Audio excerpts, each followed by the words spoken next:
আসসালামু আলাইকুম। সবাইকে স্বাগত জানাচ্ছি আমার দেশ আজকের লিড নিউজে।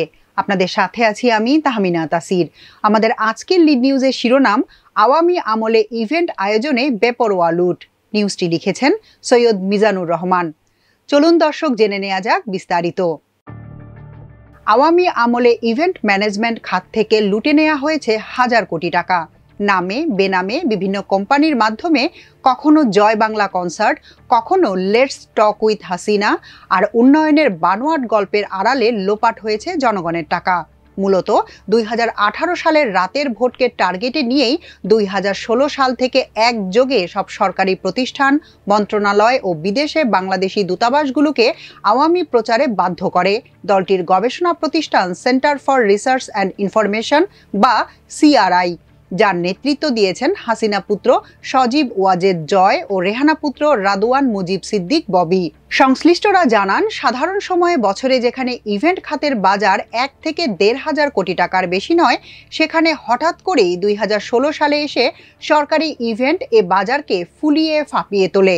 2016 থেকে 2023 সালের মধ্যে এই খাতের বাজারে নতুন যোগ হয় প্রায় 7,000 কোটি টাকা। তবে হাসিনার পালানোর পর বর্তমান সরকারের আমলে ইভেন্ট ম্যানেজমেন্ট বাজার আবার আগের জায়গায় ফিরে এসেছে। কেউ কেউ বলছেন এই খাতে এখন মন্দা চলছে। বিভিন্ন বিজ্ঞাপনী সংস্থার প্রতিনিধি, ইভেন্ট ম্যানেজমেন্ট কোম্পানি ও সরকারি বেসরকারি খাতের প্রতিনিধিদের সঙ্গে কথা বলে ধারণা পাওয়া গেছে, এই খাতে বিগত 1 দশকেই কমপক্ষে 3 থেকে 4 হাজার কোটি টাকা লোপাট হয়েছে। ডিজিটাল বাংলাদেশ দিবস ও ক্যাম্পেইন, মুজিববর্ষ ও স্বাধীনতার 50 বছর উদযাপন, Joy Bangla concert, Bangabandhu innovation grant, Hasina আর ডটার্স টেল ক্যাম্পেইন, শতভাগ বিদ্যুতায়ন ও বিদ্যুৎ সপ্তাহ, আওয়ামী লীগের নির্বাচনী ইশতেহার ঘোষণা, পদ্মা সেতু উদ্বোধন, বঙ্গবন্ধু টানেল উদ্বোধন, digital world, digital device innovation expo, BPO summit, robot olympiad, digital Bangladesh campaign, Sheikh Russel দিবস নামে সবচেয়ে বেশি সরকারি অর্থ লোপাট হয়েছে বলে পাওয়া গেছে অভিযোগ। জয় ও ববির প্রতিষ্ঠান সিআরআইয়ের তারুণ্যের প্ল্যাটফর্ম ইয়াং বাংলার উদ্যোগে সবচেয়ে বড় ইভেন্ট ছিল প্রতি বছর জয় বাংলা কনসার্ট। এই আয়োজনে অর্থ যোগান এসেছে আইসিটি মন্ত্রণালয় থেকে।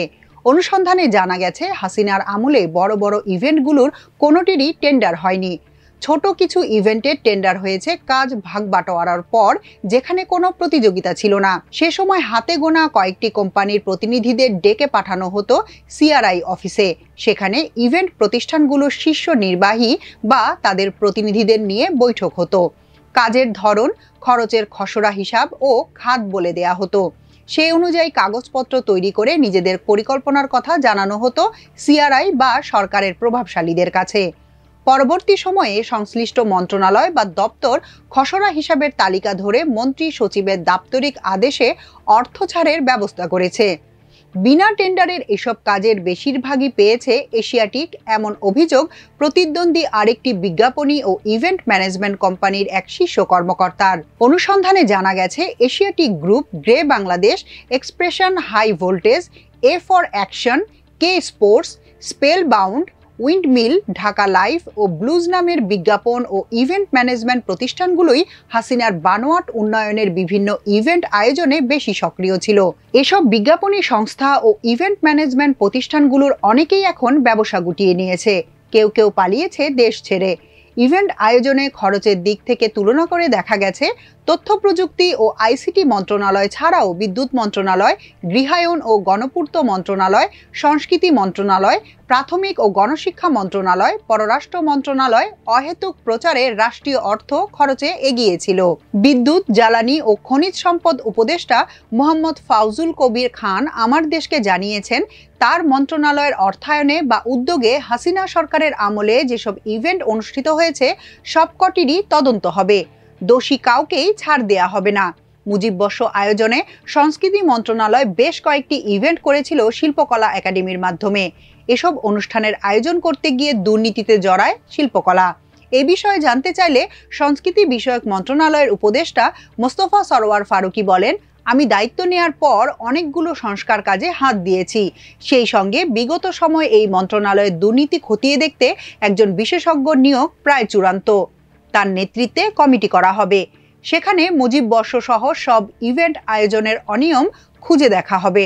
ইভেন্ট আয়োজনের নামে আইসিটি মন্ত্রণালয় ও এর অধীন দপ্তরগুলোতে বেশি টাকা লোপাটের কথা জানিয়েছেন সংশ্লিষ্টরা।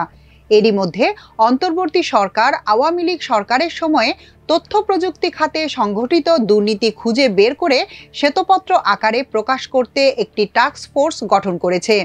2009 থেকে 2024 সাল পর্যন্ত আইসিটি খাতে অনিয়ম, অপব্যবস্থাপনার তদন্ত ও গবেষণাপূর্বক শ্বেতপত্র তৈরি করা হবে। তথ্য ও যোগাযোগ প্রযুক্তি বিভাগের সচিব শীষ হায়দার চৌধুরী জানিয়েছেন, তার মন্ত্রণালয়ের বিরুদ্ধে উত্থাপিত সব অভিযোগ খতিয়ে দেখা হচ্ছে। এ নিয়ে ইতোমধ্যে উচ্চ স্তরের কমিটি কাজ করছে। বিদেশে মিশনগুলোর কাছ থেকেও তথ্য চাওয়া হয়েছে। বিশেষ করে যুক্তরাষ্ট্রের বড় ইভেন্ট আয়োজনে সংশ্লিষ্টদের বিরুদ্ধে তদন্ত চলছে। কাজের বাইরে পরিবার নিয়ে যারা সেখানে কনসার্ট দেখতে গিয়েছিলেন তাদেরও জবাবদিহিতার মধ্যে আনা হবে।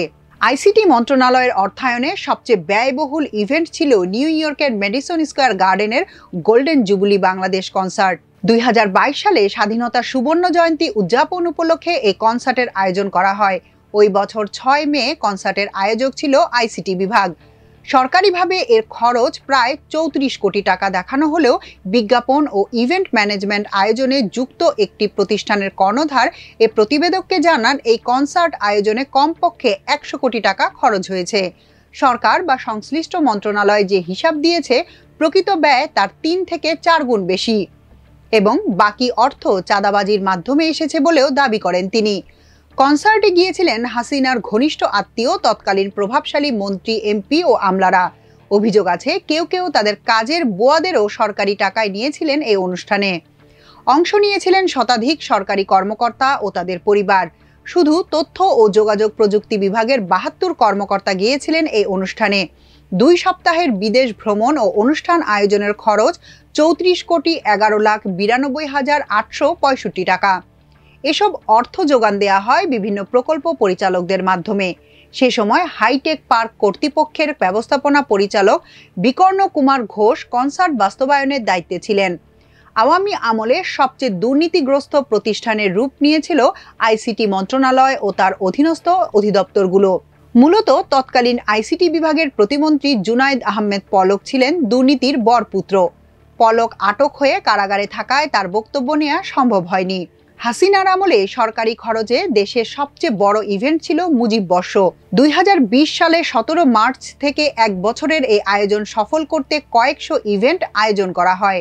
বেশিরভাগ ইভেন্টের কাজ পেয়েছে হাতে গোনা 2-1টি প্রতিষ্ঠান। হাসিনার মুখ্য সচিব ও উপদেষ্টা কামাল আব্দুল নাসের চৌধুরী ছিলেন শেখ মুজিবুর রহমান জন্মশতবার্ষিকী উদযাপন জাতীয় কমিটি বাস্তবায়নের প্রধান সমন্বয়ক।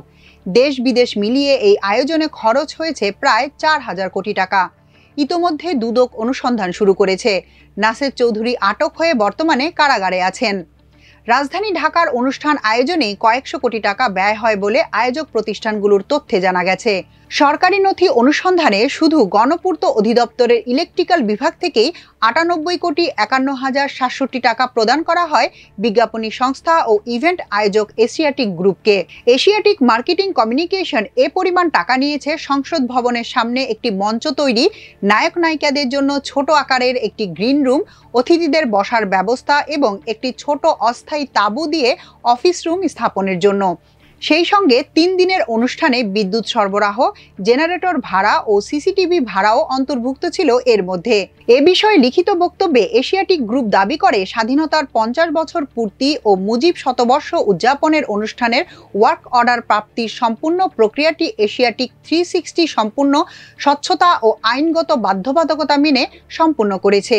এই আয়োজনে গ্রে বাংলাদেশ প্রায় 34 কোটি টাকার কাজ পেয়েছিল বলে জানিয়েছেন এই প্রতিষ্ঠানের তৎকালীন ব্যবস্থাপনা পরিচালক গাউসুল আলম শাওন। আয়োজনে প্রত্যক্ষভাবে জড়িত ছিল শিল্পকলা একাডেমি। মুজিব বর্ষের আয়োজন সে সময় প্রতিষ্ঠানটির মহাপরিচালক লিয়াকত আলী লাকি সরাসরি অনিয়মে জড়িয়ে আলোচনায় এসেছিলেন। ইভেন্ট আয়োজনে আর্থিক অনিয়ম সহ তার বিরুদ্ধে আরও বিভিন্ন অনিয়মের অভিযোগে ইতোমধ্যে মামলা করেছে দুদক। দুদকের সমন্বিত জেলা কার্যালয় ঢাকা 1 থেকে এ মামলা করা হয়েছে, যার তদন্ত চলমান। গ্রে বাংলাদেশের তৎকালীন ব্যবস্থাপনা পরিচালক গাউসুল আলম শাওন জানান, মুজিব বর্ষের আয়োজনটি ছিল অত্যন্ত ব্যয়বহুল। কামাল আব্দুল নাসের চৌধুরীর দেয়া চাহিদা অনুযায়ী গ্রে বাংলাদেশ একটি প্রস্তাবনা জমা দিয়েছিল। সে প্রস্তাবনা তাদের পছন্দ হওয়ায় আমাদের কাজ দেয়া হয়। এই ইভেন্ট সহ যেসব ইভেন্ট গ্রে বাংলাদেশ করেছে সবই নিয়ম মেনে টেন্ডারের শর্ত পূরণ করে হয়েছে বলে দাবি করেন তিনি। টেন্ডার প্রক্রিয়া তো প্রতিযোগিতামূলক ছিল না, অভিযোগ ছিল আপনারা আগে কোটেশন বা খরচের সম্ভাব্য হিসাব দিতেন, সেগুলোই অনুমোদন দেয়া হতো। এমন প্রশ্নের উত্তরে তিনি বলেন, হ্যাঁ, আমাদের বড় বড় ইভেন্ট আয়োজনের আগে ডেকে পাঠানো হয়েছে। যেমন মুজিববর্ষ ও স্বাধীনতার 50 বছর উদযাপন অনুষ্ঠানের আগে সিআরআই ও বিদ্যুৎ মন্ত্রণালয়ের শীর্ষ কর্মকর্তাদের নিয়ে বৈঠকে আমি দুবার অংশ নিয়েছি। ইভেন্ট ম্যানেজমেন্ট আয়োজনে অর্থের জোগান নিয়ে অনুসন্ধানেও বেরিয়ে এসেছে এসবের আড়ালে শত শত কোটি টাকার চাঁদাবাজির তথ্য। নাম প্রকাশে অনিচ্ছুক একটি ইভেন্ট ম্যানেজমেন্ট ও বিজ্ঞাপনী সংস্থার প্রধান নির্বাহী জানান, যেসব আয়োজন অনেক বড় ছিল কিন্তু সরকারি দপ্তর থেকে অর্থ ছাড়ের সুযোগ ছিল না, সেগুলোর অর্থ এসেছে ওইসব দপ্তরের ঠিকাদারদের কাছ থেকে চাঁদাবাজির মাধ্যমে। এসব ক্ষেত্রে টেন্ডার প্রক্রিয়া ছিল নামমাত্র। তিনি উদাহরণ দেন, একটি আয়োজনে 10 থেকে 12 কোটি টাকা খরচ হয়, কিন্তু সরকারি প্রতিষ্ঠানগুলো হয়তো বিজ্ঞাপন বা টেন্ডার প্রক্রিয়ার মাধ্যমে 1 থেকে 2 কোটি টাকার কাজ প্রকাশ্যে এনেছে। বাকি অর্থের যোগান আসতো সংশ্লিষ্ট মন্ত্রণালয়ে, যেসব প্রতিষ্ঠান বিভিন্ন কাজ বাগিয়ে নিত তাদের প্রতিষ্ঠান থেকে। বিজ্ঞাপনী সংস্থা বা ইভেন্ট আয়োজনে যদি সরকার জড়িত থাকে তবে এক্ষেত্রে অবশ্যই যথাযথ প্রক্রিয়া ও প্রতিযোগিতামূলক দরপত্র অনুসরণ করতে হবে। এর ব্যত্যয় হলেই ধরে নিতে হবে সেখানে দুর্নীতি হয়েছে। এমন মন্তব্য করেছেন ট্রান্সপারেন্সি ইন্টারন্যাশনাল বাংলাদেশ টিআইবির নির্বাহী পরিচালক ডক্টর ইফতেখারুজ্জামান।